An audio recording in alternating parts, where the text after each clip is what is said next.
मैंने भी इस देश के इस दिल्ली राज्य की आम आदमी पार्टी की पूर्व जो चीफ मिनिस्टर थी, उनको मैंने बहुत बुरे हालात में देखा है सीपी में, बहुत ही बुरे हालात में। फिर से रिपीट कर रही हूं, लेकिन क्या मैंने वो वीडियो किसी को दिया? क्या मैंने बहुत खुल करके विस्तार में बोला?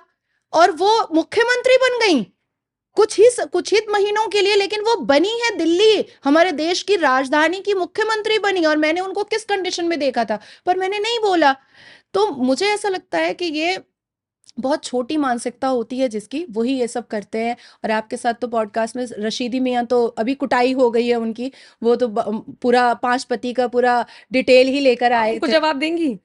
वो तो लेकर आए थे मेरे पास सबूत। हाँ हाँ, पता नहीं वो ऐसे ऐसे कर करके कुछ दिखा रहे थे, नहीं उसमें सब मैंने चीजें लिखी हुई मैंने थी। उनके ऊपर 3 केसेस किए हैं, एक कैलकाटा हाई कोर्ट में, एक कैलकाटा मेट्रोपॉलिटन कोर्ट में, और एक दिल्ली हाई कोर्ट में। उनके पास नोटिस गए हैं, मैंने ट्वीट में उनको टैग करके नोटिस दिया। उनके घर पर जब मेरा जूनियर गया नोटिस सर्व करने के लिए साजिद रशीदी के, तो उनके घर का गली के लोग जब जगह घर बता रहे थे तो कह रहे थे कौन कौन वो दोगला मौलाना, वो वीडियो करके मेरा जूनियर लेकर के आया है। फिर भी उन्होंने वो नोटिस एक्सेप्ट नहीं किया है।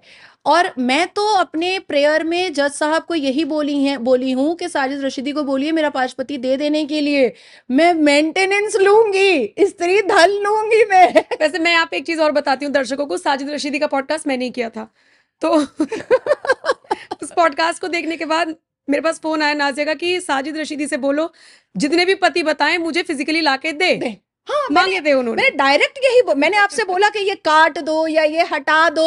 मैंने कहा पति ये अगर, चाहिए। हाँ, ये अगर ऑन एयर किया है नम्रता आपने, तो अब मुझे मेरा 5 पति पति चाहिए। चाहिए, फिजिकली मुझे चाहिए। लेकिन अभी जिस तरीके से उन्होंने डिंपल यादव पे टिप्पणी की, मैं गई थी उनका इंटरव्यू करने के लिए, तो उनको लगा कि मेरी पिटाई भी तो हुई है, उस पे क्यों आप लोग बात नहीं कर रहे हैं? देखिए लोग मुझे कहते हैं कि मैं इस्लाम का विरोध करती हूँ, लोग मुझे कहते हैं, मैं इसी नाम से शायद अब देश और दुनिया में जानी जाती हूँ। जो समझते हैं उनको पता है कि आप इस्लाम की कुरीतियों का विरोध करती हैं। तो लेकिन साजिद रशीदी ने इस्लाम में क्या कुरीतियां हैं और इस्लाम में क्या बेहूदगी है, इस्लाम में महिलाओं को किन शब्दों से नवाजा जाता है, ये तो खुद मौलाना साजिद रशीदी ने बता दिया। आज साड़ी पहन करके एक महिला, देखिए विचारधारा पॉलिटिकल कुछ भी हो, वो समाजवादी पार्टी की हो, मैं भाजपा की हूं, लेकिन मैं गारंटी ले रही हूं कि उनकी 15 साल पीछे की भी तस्वीर आप निकालेंगी, उन्होंने कभी भी कोई अभद्र कपड़े नहीं पहने। बिल्कुल। मैं आज भी जीन्स और टी शर्ट पहन लेती हूँ, मैं आज भी वेस्टर्न आउटफिट्स पहन लेती हूँ जब मैं अपनी निजी जिंदगी में होती हूँ। लेकिन डिम्पल भाभी जो हैं, डिम्पल जी जो हैं, उनको मैंने मतलब एक होता है ना अचानक से देख लेना, अचानक में भी किसी ने उनको वेस्टर्न आउटफिट्स में या किसी अभद्र कपड़े में नहीं देखा है। उनकी सादगी के तो चर्चे होते हैं। उनकी बहुत सादगी वो मेंटेन करती हैं। एक महिला पूरा साड़ी और पूरा यहाँ तक का ब्लाउज हम भी वैसा ही पहनते हैं क्योंकि पॉलिटिकल वही कपड़ा ही होता है।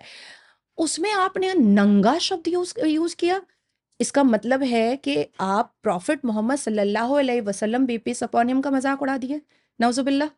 आपने प्रॉफिट मोहम्मद सल्लल्लाहु अलैहि वसल्लम की बनाए हुए उसूल और उन उसूलों में महिलाओं का सम्मान सबका चीरहरण कर दिया। आपने देश और दुनिया को क्या बताया कि प्रॉफिट मोहम्मद साड़ी वाली महिलाओं को नंगा बोलते हैं, कुरान साड़ी वाली महिलाओं को नंगा बोलता है।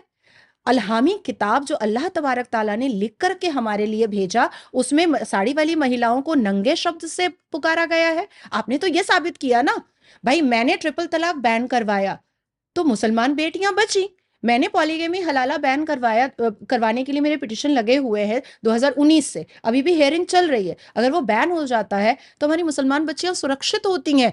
मैंने पिटिशन डाला कलकत्ता हाई कोर्ट में और अभी सुप्रीम कोर्ट में कि मुसलमान बच्चियां जब तक क्लास 12 ना कर ले तब तक निकाह नहीं हो, और अगर कोई मौलाना करवाता है तो उसको अरेस्ट किया जाए। कम से कम हायर सेकेंडरी करने दें मुसलमान सही। बेटियों को। तो हम्म क्या है कि उनकी जिंदगी में जब ऊंच नीच आएगा तो वो डिसीजन ले पाएंगी, वो हम्म अपना पेट पाल पाएंगी, उनको किसी गलत दिशा में जाने की जरूरत नहीं होगी, या बाप की छाती पर बैठ करके दाल मांगने की जरूरत नहीं होगी, हम्म या किसी 10 बच्चों के बाप से, बूढ़े बाप से शादी नहीं करना पड़ेगा दोबारा। वो अपने जीवन को बहुत प्यार से बैलेंस करके आगे ले जाएंगी अगर वो हायर सेकेंडरी पढ़ी भी रहेंगी। अब उसमें मुसलमानों को अगर लगता है कि मैं उनका विरोध कर रही हूं, पर मुझे तो नहीं लगता है, मैं तो मुसलमान बेटियों को बचा रही हूं। लेकिन साजिद रशीदी ने क्या किया, उसने अल कुरान को बिल्कुल बदनुमा दाग लगा दिया, नाउजुबिल्ला। प्रॉफिट मोहम्मद को बदनुमा दाग लगा दिया, प्रॉफिट मोहम्मद के उसूलों को बदनुमा दाग लगा दिया, सुन्नत रसूल को बदनुमा दाग लगा दिया, और पूरे के पूरे इस्लामिक शरायत को उसने बदनुमा दाग लगा दिया।